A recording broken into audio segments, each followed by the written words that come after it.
To enjoy this episode of Forensic Tales ad-free, check us out on Patreon. Patreon.com/Forensic Tales. Forensic Tales discusses topics that some listeners may find disturbing. The contents of this episode may not be suitable for everyone. Listener discretion is advised. A man's empty boat is found miles away from his home, and when his body surfaces over a week later, the authorities and his family are left with more questions than answers. Did Patrick Mullins, a beloved librarian and high school teacher, take his own life in 2013? Or does the forensic evidence point to something far more sinister? This is Forensic Tales, episode number 225, The Mysterious Death of Patrick Mullins.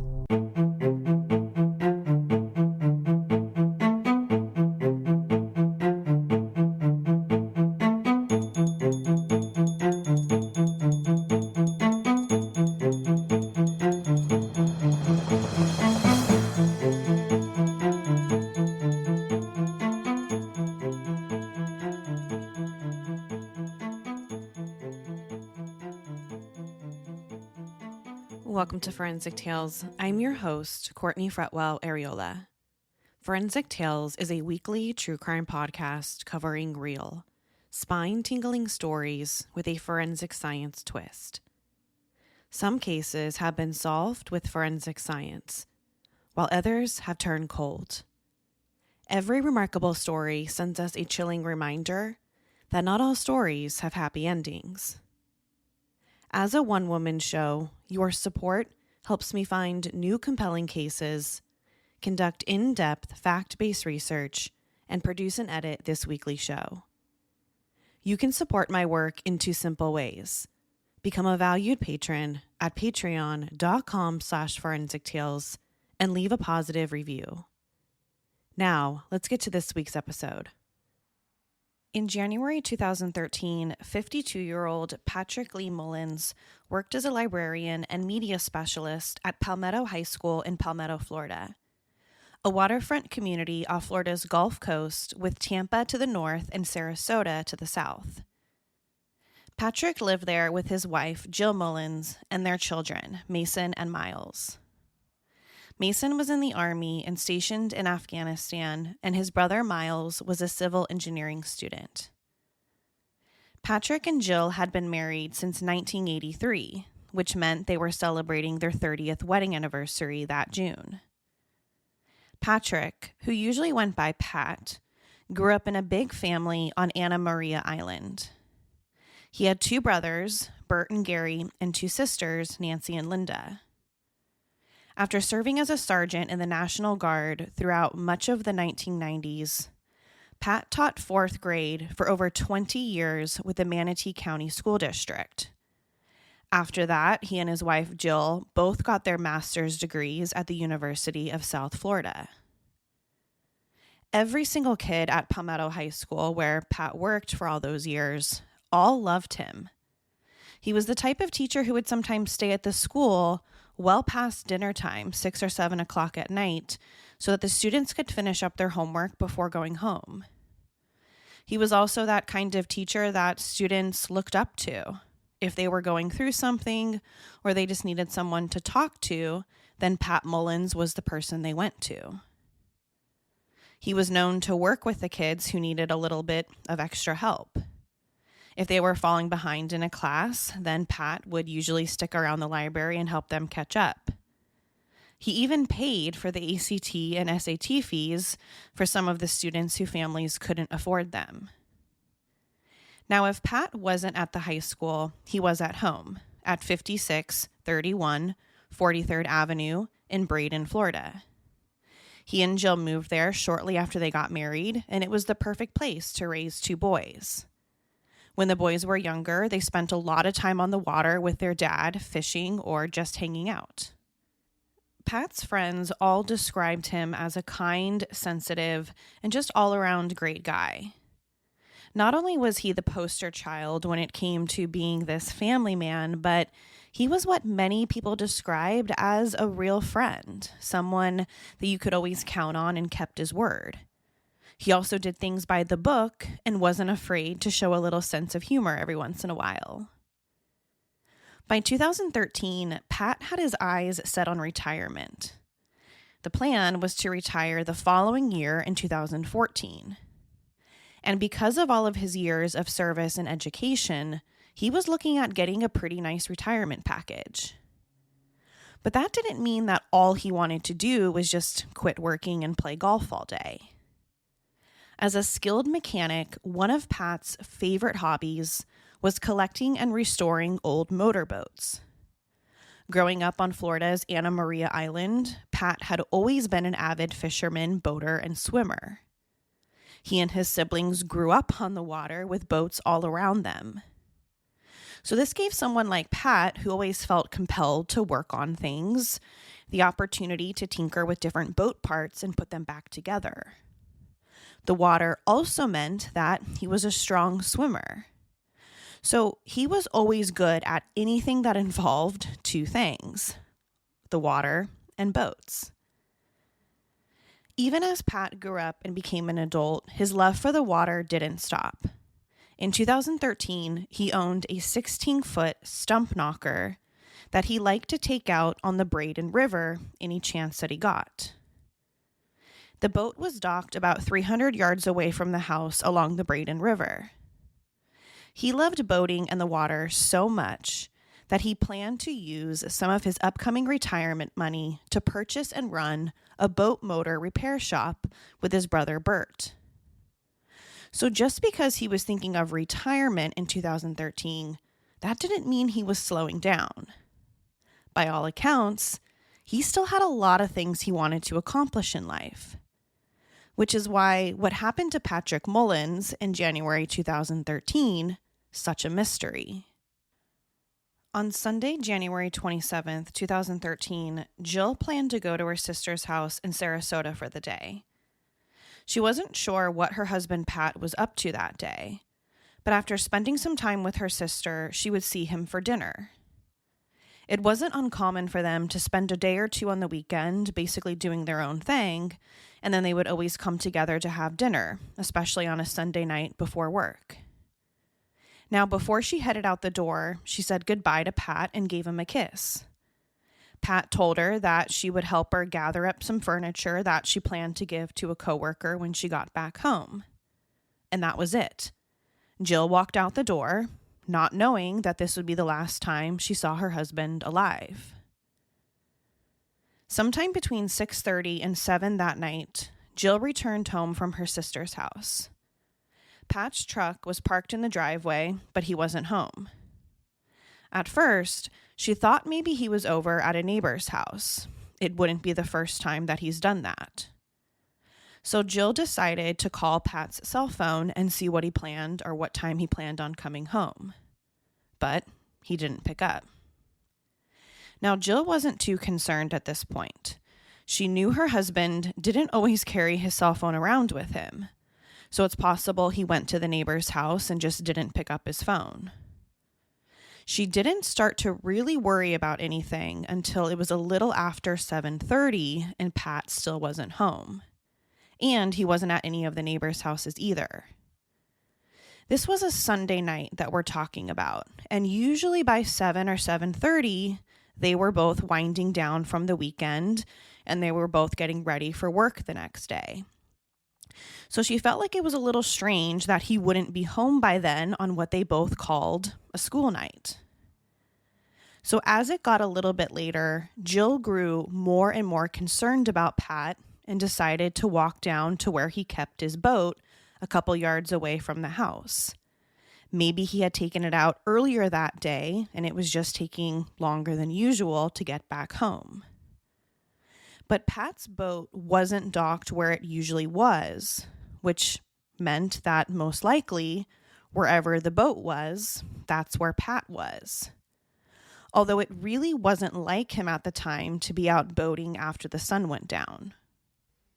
After realizing that the boat was gone, Jill walked back up to the house and started calling friends and relatives, but none of them had seen or heard from him that day. So that's when she decided to call their son Miles, who was away at college at the time, to let him know what was happening and that the boat was missing. But again, Miles wasn't too concerned either.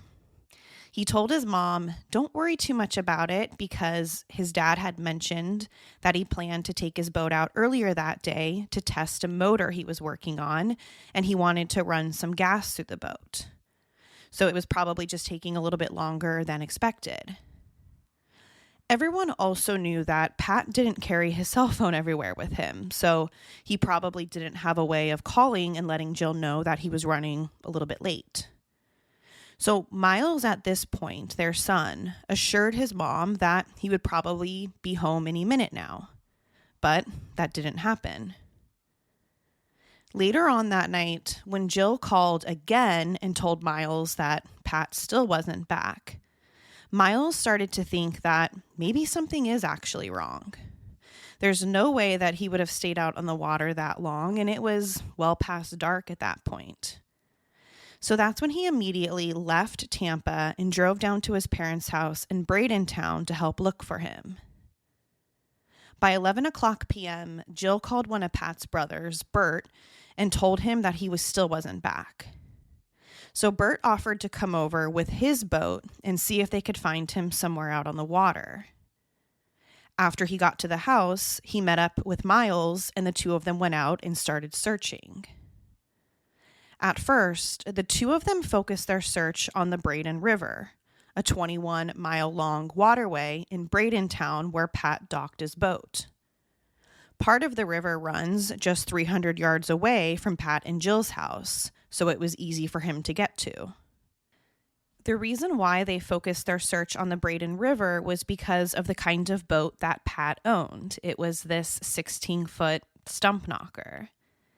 Now, this particular boat is really only designed for shallow water, just like the Braden River is. It wasn't the type of boat meant for deeper water, maybe like the Manatee River, which the Braden River flows from. So Bert and Miles knew that the only place he would have taken the boat out was somewhere in the Braden River. There's no way he could have gone further than that because the boat wouldn't have made it. So Bert and Miles begin their search along the river's main routes, looking for any sign of Pat or his boat, but they didn't find anything. So that's when they tried doing something different. They started to go down into all the nooks and crannies and streams of the river, but again, no Pat, no boat. Now, sometime after 11 o'clock p.m., Pat was reported missing to the Manatee County Sheriff's Office. But because of the time and how dark it was out on the water, the official search for him didn't begin until the following morning. That's when other law enforcement agencies in the area joined the sheriff's office. They included the Coast Guard, the Manatee County Marine Patrol, and the Florida Fish and Wildlife Commission. So when the official search got underway, the authorities had a lot of questions for Jill. Anytime an adult goes missing, you have to wonder if they did so voluntarily. You can't just assume that foul play is involved. So they needed to know, how was their marriage? Did Pat leave a note somewhere back at the house? Has he ever gone somewhere and not told anyone where he was before? Was he known to go out on the water for a few days? What kind of mood was he in? Did he have a history of depression or substance abuse? Were they having any money or financial problems? These were all things that the authorities needed to know. But most of the answers to these questions were no. According to Jill, their marriage was fine. And in fact, it was probably better than fine. They were both excited to celebrate their upcoming 30-year wedding anniversary just in that coming June. They were both looking forward to retirement in the next 12 months.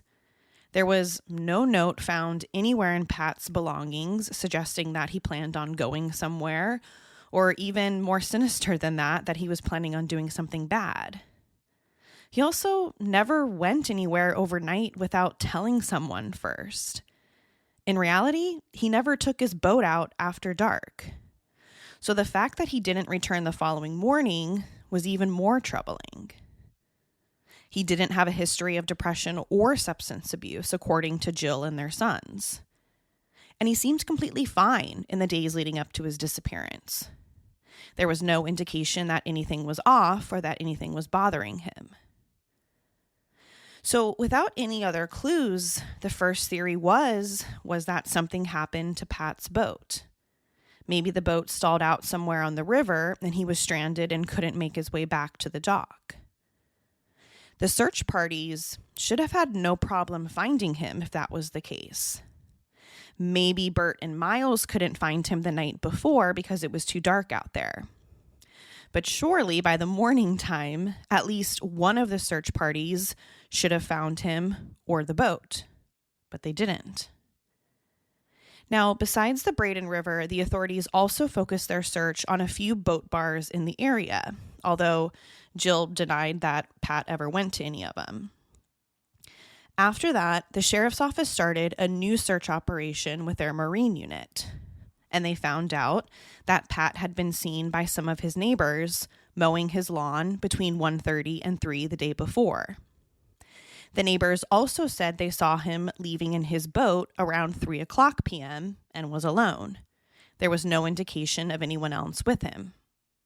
The police and Pat's family both knew that time wasn't going to be on their side. The longer that Pat was missing, the higher the chances would be of not having a good outcome. Plus, a stalled boat was just one of the theories about what could have happened.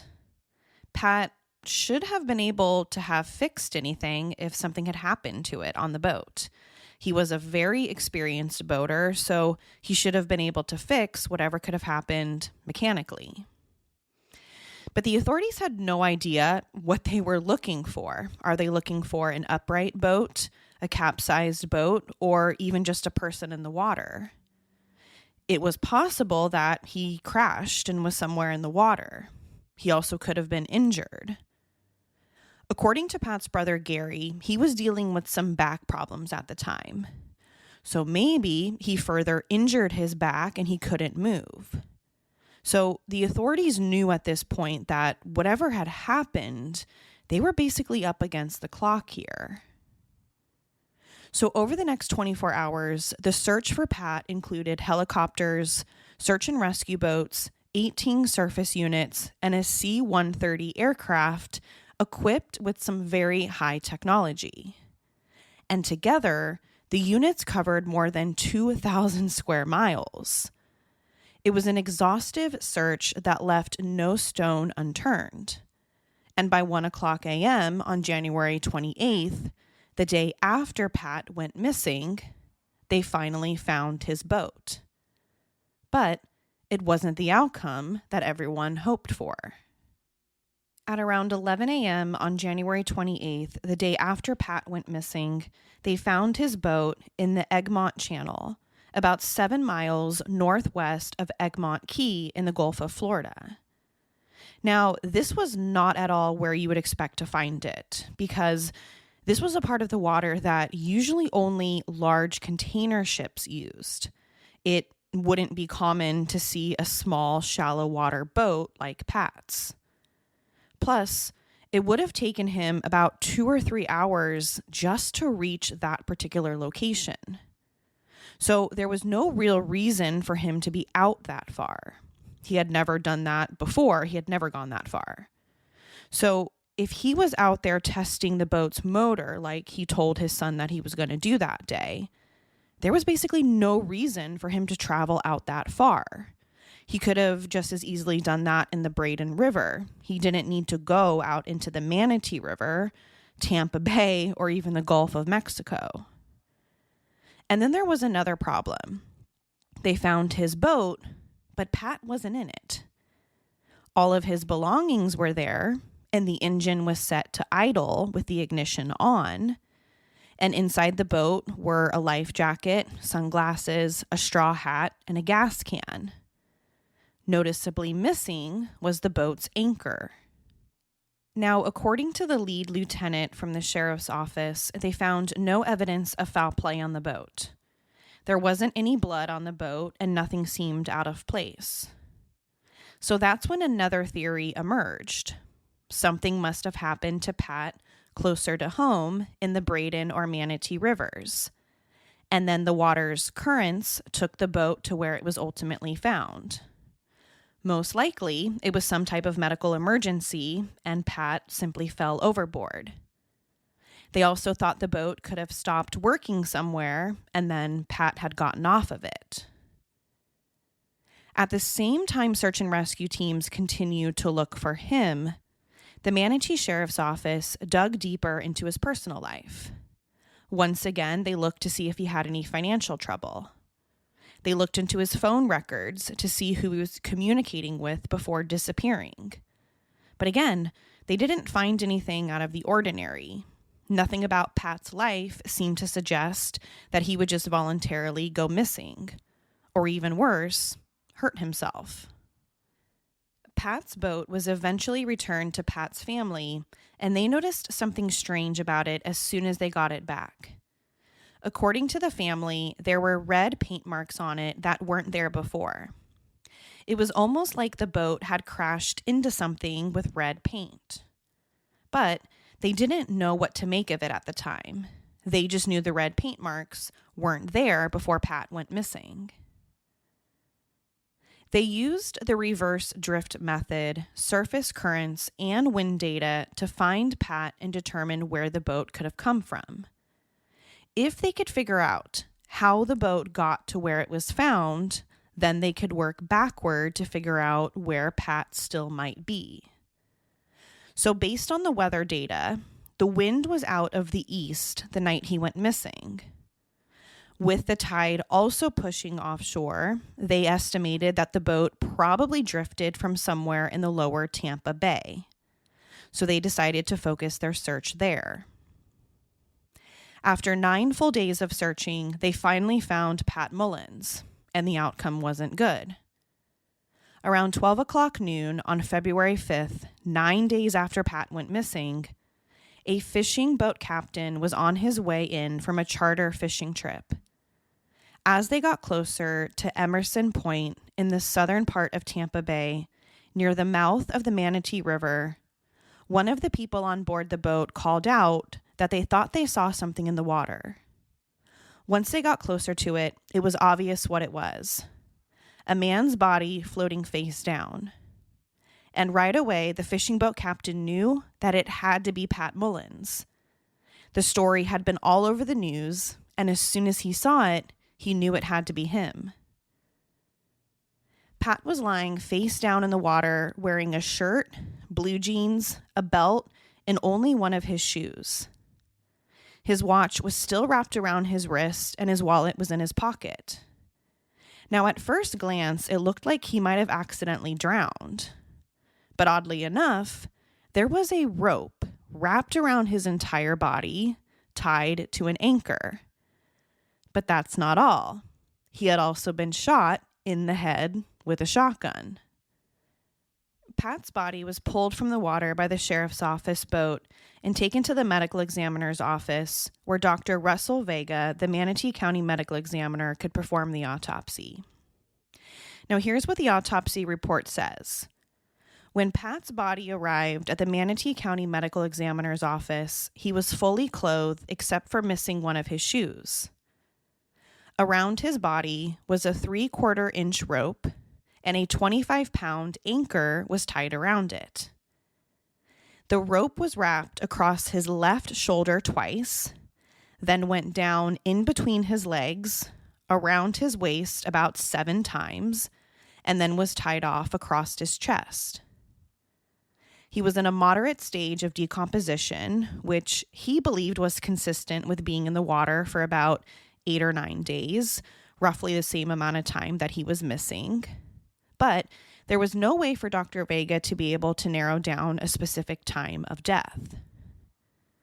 Now, despite being in the water for, again, somewhere between 8 to 9 days, Pat's body was in shockingly pretty good shape.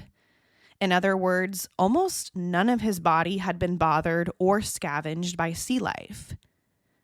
This is a little strange considering the waters of Tampa Bay are known to be one of the most shark-dense bodies of water on the earth, with over a dozen native species of sharks calling it home. But Pat's body had been entirely untouched by sharks or any other sea animal that entire time that it was in the water, even despite having a gaping head wound from a shotgun blast. We know that sharks can smell blood over a half-mile away. So, had Pat's body really been in the water for 8 or 9 days? Or was he held somewhere else, possibly on land, for several days before being placed in the water? Pat's body was also examined by a forensic anthropologist at the University of Florida. They were mostly called in to help Dr. Vega reconstruct Pat's skull to figure out how he got the gunshot wound to the head. Once the skull reconstruction was done, Dr. Vega determined that there were 6 exit perforations on the left side of the skull and what looked like one larger perforation on the right side. Based on these marks, he concluded that a gunshot with a buckshot had been used. The gunshot wound itself came from the right side and was a little bit upward and backward. It went right to left and exited on the left side of Pat's head. But Dr. Vega wasn't able to determine if he had been shot more than once. When it came to the cause of death, Dr. Vega documented that the gunshot wound to the head was what killed him. But the manner of death was a little bit trickier. He didn't know if it was suicide or homicide. So in his official report, he listed Pat's death as undetermined. To be clear, this didn't necessarily mean the medical examiner didn't suspect suicide. In fact, it was probably the opposite. According to Dr. Vega, Pat's death absolutely could have been a suicide. That's because despite the intricate knots and the rope tied around his body, neither one of his hands was tied. So this meant both of his hands were always free to tie the rope around himself. Second, the knots were in front of him. They weren't behind his back. And third, there weren't any other injuries that indicated a struggle. Besides the gunshot wound to the head, Pat's body was completely injury-free. So suicide was definitely a possibility, at least according to Dr. Vega. It took almost a year and a half for Pat's family to learn about the autopsy results and the medical examiner's findings of undetermined. And when they learned that both the medical examiner and the Manatee Sheriff's Office suspected suicide, they were angry. There was no way the Patrick Mullins that they knew would commit suicide. And not only that, but to do it in such a strange way. They wondered why he would have gone through all the trouble of tying the rope around himself so many times. Why not just use the boat and go out there and shoot yourself? Why go through the extra steps of using the rope and the anchor? Surely Pat would have known that a shotgun wound to the head would be enough to cause death. He didn't need the rope and the anchor to help make that happen. There was also the issue of the knots themselves. Dr. Russell Vega described the anchor rope as, quote, an unusual mechanism, but also said that it was entirely possible that someone could have, quote, applied the anchor to oneself in a reasonable fashion, end quote. But the family doesn't believe that the types of knots used to tie Pat to the anchor were the sort of knots an experienced boater would use. They believed that if he killed himself, he would have used a single knot to secure himself to the anchor, rather than the, quote, amateurish multi-knot arrangement that was reportedly used. Now let's talk about the details of a typical suicide. Not everyone leaves a suicide note, but some do. In this case, Pat didn't leave a suicide note. He didn't even own a shotgun, according to his family. No blood, brain matter, bits of skull, or bodily fluids were found in the stump knocker. And Pat didn't have a history of depression, financial troubles, or substance abuse issues. He was about to celebrate his 30th wedding anniversary and less than a year away from retirement. 2 events that his family said he was really looking forward to. He had already picked out a hotel in Fort Myers to celebrate his anniversary. And for his retirement, he would expect to get well over $150,000. He was even excited about becoming a grandparent someday. But when it comes to suicide, there isn't always a warning or a clue. So the sheriff's office wasn't too hung up on the fact that he didn't leave a note or seem depressed. Plenty of people commit suicide without their loved ones even knowing that they're struggling. According to the investigators, Pat lived what they described as, quote, a relatively safe and sedate lifestyle. So it was very unlikely he would suddenly become a murder victim. And that's a whole other conversation. If Pat was murdered, the police had no idea who would have wanted him dead. He was the well-liked high school librarian. There was also the money and jewelry still on Pat's body when he was found. This was something else the sheriff's office pointed toward suicide. They thought that if someone had killed Pat, they would have taken his wallet, watch, ring, and money, but they didn't take a single thing. The only connection to suicide they found was that his school district's life insurance policy had a no suicide clause that would have prevented him from any type of payment if he committed suicide. The Manatee Sheriff's Office had a different take on how things might have happened that suggested suicide. They theorized Pat may have wrapped himself in the rope attached to the anchor, perched on the edge of the boat, and shot himself in the jaw with a shotgun angled upwards. But they didn't have an answer for everything. They weren't exactly sure how he would have been able to angle the gun to reach the trigger, or why there wasn't any forensic evidence like blood in the boat. Another thing the sheriff's office wasn't able to explain was how close the shotgun had to have been to Pat's face.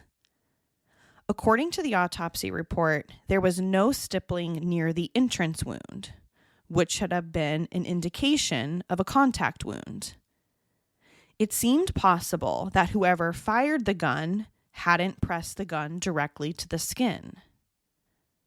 In 2021, Pat's family brought in Dr. Lori Baker, a professor of anthropology and forensic science, to consider this suicide theory. One of the questions she wanted to answer was how Pat could have shot himself without having the shotgun placed directly against his skin. Let's not forget, we're talking about a long barrel shotgun here. We're not talking about just a small handgun. So the family wanted to know how he could have been able to hold the long shotgun, reach the trigger while having the ropes all tied around his body, and not have any stippling near the entrance wound, or getting any blood inside the boat itself. So Dr. Lori Baker tried to reconstruct Pat's death as if it were a suicide, but when she tried, she ran into a lot of problems trying to do so. She had a male assistant try to tie himself up on the edge of the boat with an anchor weighing him down. She then had him try to hold the gun in the same way that Pat would have had to hold it. She tried to figure out how Pat could have sat on the edge of the boat to ensure that he went directly into the water with the shotgun and the anchor. One of the first things that she thought was odd during this experiment was how Pat would have had to hold the shotgun to make all of this possible. It just wasn't your typical type of way to do a suicide. That's because the shot was fired below the right earlobe at the rear of Pat's cheek at a slightly upward angle. Even Dr. Vega, the county medical examiner who did the autopsy, said that he had never seen a self-inflicted gunshot wound with such a trajectory in that location of the head before. According to Dr. Baker, if Pat had used the shotgun with an 18-inch barrel, it would have had to have been really hard to hold because it was really heavy and long. She believes he would have had it pressed up to the area as he was firing it. But when you look at Pat's skull, there's no black marks on it. Again, it wasn't a contact wound. Next up was the issue of blood spatter.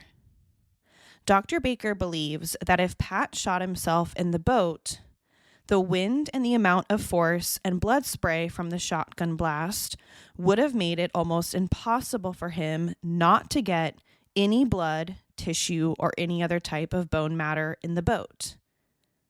Even when a luminol test was done inside of the boat, they didn't find anything. So not a single drop of blood got inside the boat, which is a little strange if you can picture Pat sitting on the edge of it when he shot himself. This is actually the only thing the sheriff's office and Pat's family seemed to agree on, that it seemed highly unlikely Pat died in the stump knocker. Since there was absolutely no blood or other forensic evidence found in the boat, he had to have been shot somewhere else, just outside of it. Based on all of this, Dr. Baker doesn't believe any of the forensic evidence supports a suicide. Instead, in her opinion, the evidence points to the fact that Pat was murdered. The next issue was where the boat was found. Remember, the search and rescue unit theorized it would have taken Pat at least 2 or 3 hours of boating to get there. And that's not even the location of where his body was found. Pat's boat was found in the Gulf of Mexico, and his body was found in Tampa Bay. Neither one of these locations is where Pat was known to take his boat to. So how did the boat get to where it ended up if no one was driving it? And why didn't anyone notice an unmanned boat traveling all that distance? The Manatee Sheriff's Office believes that the wind and water currents are what caused the boat to travel so far. But the family suspects someone else may have towed his boat out into the ocean, cut the rope, and left it there. For the boat to reach Tampa Bay, it would have most likely passed the CSX Railroad Bridge on the Manatee River. On any other day, cameras mounted on the bridge record all boats that pass through it. However, when investigators obtained the video from the bridge, unfortunately, the CSX personnel downloaded the video incorrectly, which caused the video file to become corrupt. Even when investigators went back a second time, the video was still corrupt. So it's unclear whether the cameras caught Pat's boat passing through it or not. By the third time they tried, the original video had been re-recorded. The sheriff's office also tried getting their hands on surveillance video from the Manatee Memorial Hospital in Bradentown and the Regatta Marina in Palmetto. But unfortunately, Pat's boat wasn't seen on either of the surveillance videos facing the water. Jill has always said that Pat never owned any firearms, let alone the type of shotgun used. According to her, he didn't even have an interest in guns. And when the sheriff's office did a forensic audit of his bank accounts, they found no evidence he withdrew any money to buy a shotgun. He had never owned one and didn't have any shotgun shells.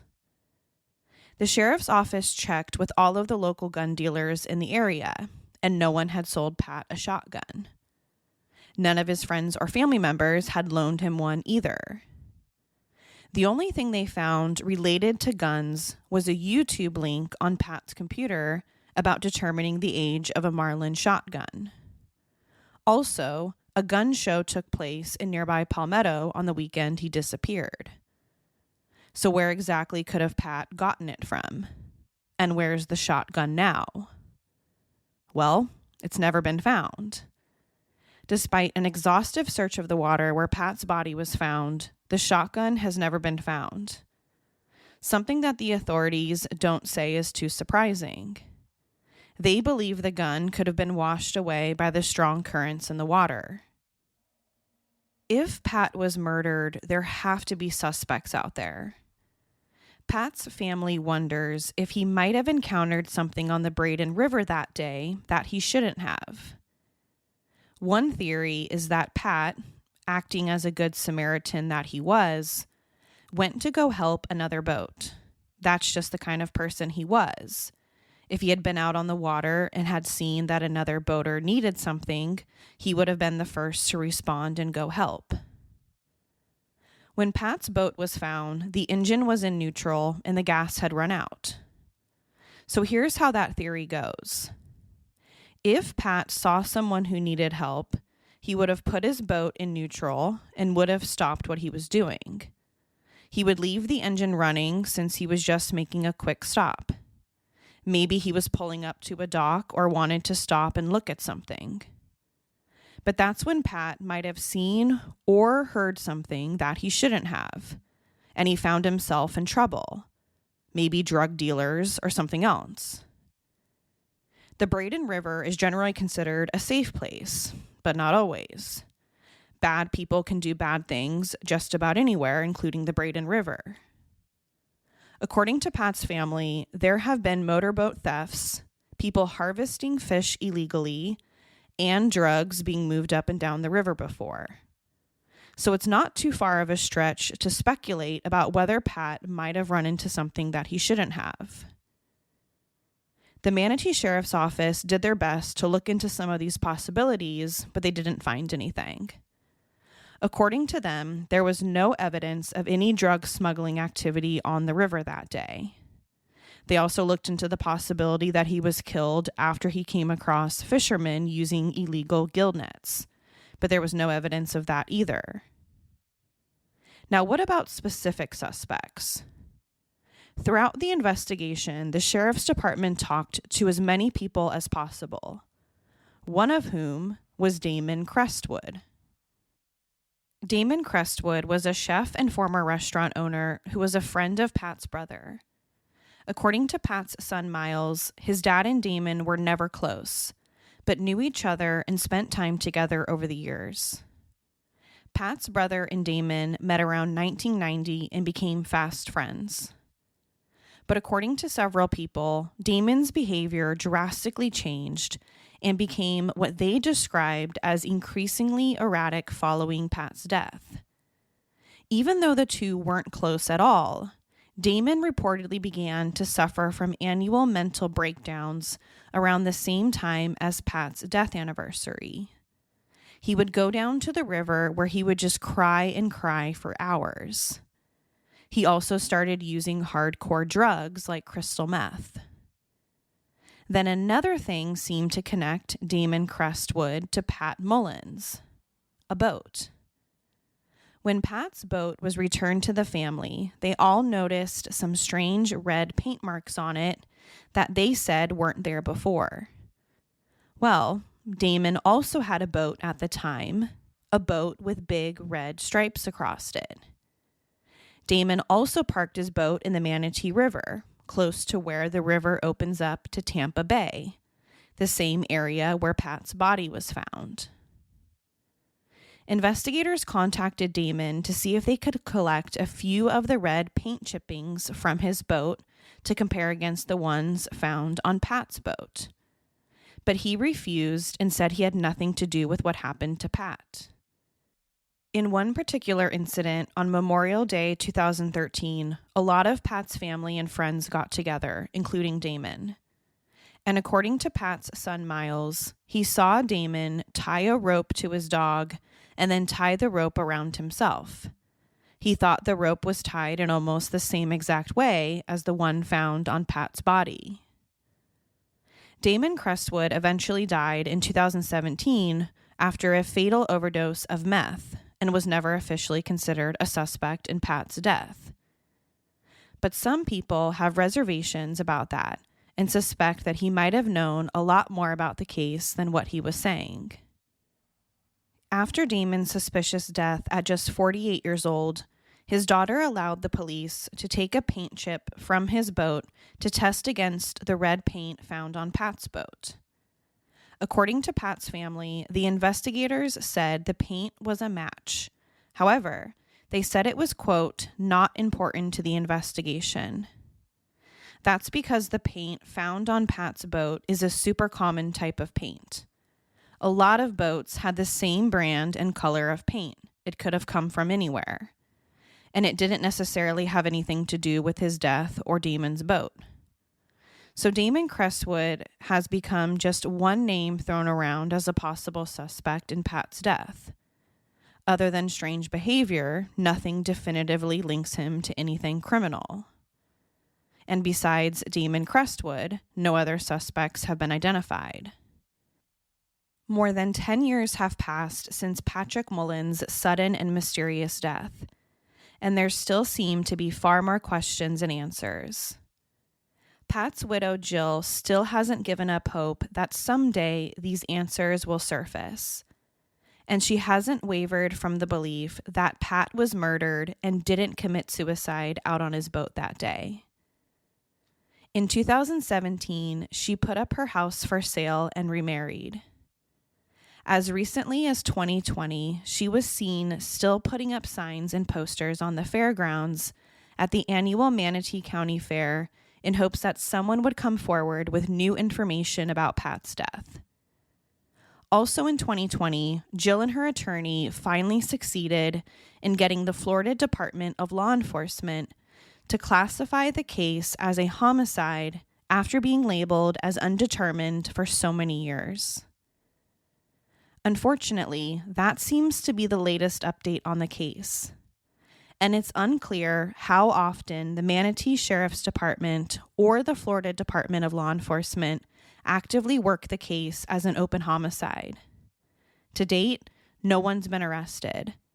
Not a single suspect, besides Damon Crestwood, have ever been named. And the exact circumstances surrounding Pat Mullins' mysterious death remain a mystery. Is this a case of suicide? The well-liked high school librarian killed himself despite never showing any signs of depression or trouble? Or does the forensic evidence suggest Pat, a man just months away from retirement, was murdered that day on his boat in 2013? Let me know what you think. To share your thoughts on the story, be sure to follow the show on Instagram and Facebook. To find out what I think about the case, sign up to become a patron at patreon.com/forensictales. After each episode, I release a bonus episode where I share my personal thoughts and opinions about the case. Don't forget to subscribe to Forensic Tales so you don't miss an episode. We release a new episode every Monday. If you love the show, consider leaving us a positive review or tell friends and family about us. Thank you so much for joining me this week. Please join me next week. We'll have a brand new case and a brand new story to talk about. Until then, remember, not all stories have happy endings. Forensic Tales is a Rockefeller audio production. The show is written and produced by me, Courtney Fretwell Areola. For a small monthly contribution, you can help create new compelling cases for the show, help fund research, and assist with production and editing costs. For supporting the show, you'll become one of the first to listen to new ad-free episodes and snag exclusive show merchandise not available anywhere else. To learn about how you can support the show, head over to our Patreon page, patreon.com/forensictales, or simply click the support link in the show notes. You can also support the show by leaving a positive review or telling friends and family about us. Forensic Tales is a podcast made possible by our Patreon producers, Tony A., Christine B., Sherry A., Michael D., Nicola, Jerry M., Brian W., Megan G., Ureli, Jerry, Ann F., Ken S., Carol A., and Angela L.